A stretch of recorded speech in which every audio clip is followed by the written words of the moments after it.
Hello everybody, welcome back. Today as well we have got you another video. In this video I'll show you how you can log in into blockchain wallet account. But before that, please do make sure to like our video, subscribe our channel, and yes, without any further delay, let's get started.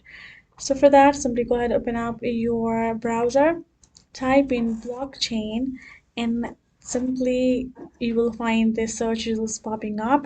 From right over here you can see blockchain.com coming right up, and if you look in the bottom section you will find this option of explorer, login, and wallet.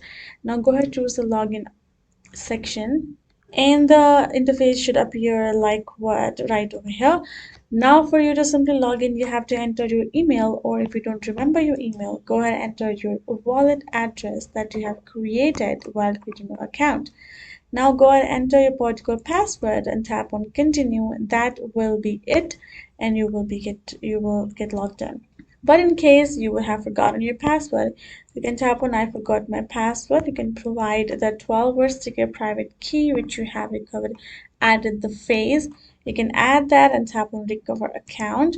Otherwise, you can also choose to tap on this import your wallet, which will also ask you to provide your 12-word recovery phase, which will, and tap on create account. That way you will be able to simply import your particular wallet and you're good to go. So this is it, guys. Hope this video was helpful to you all. Thank you so much for watching, and yes, I'll see you guys in our next video.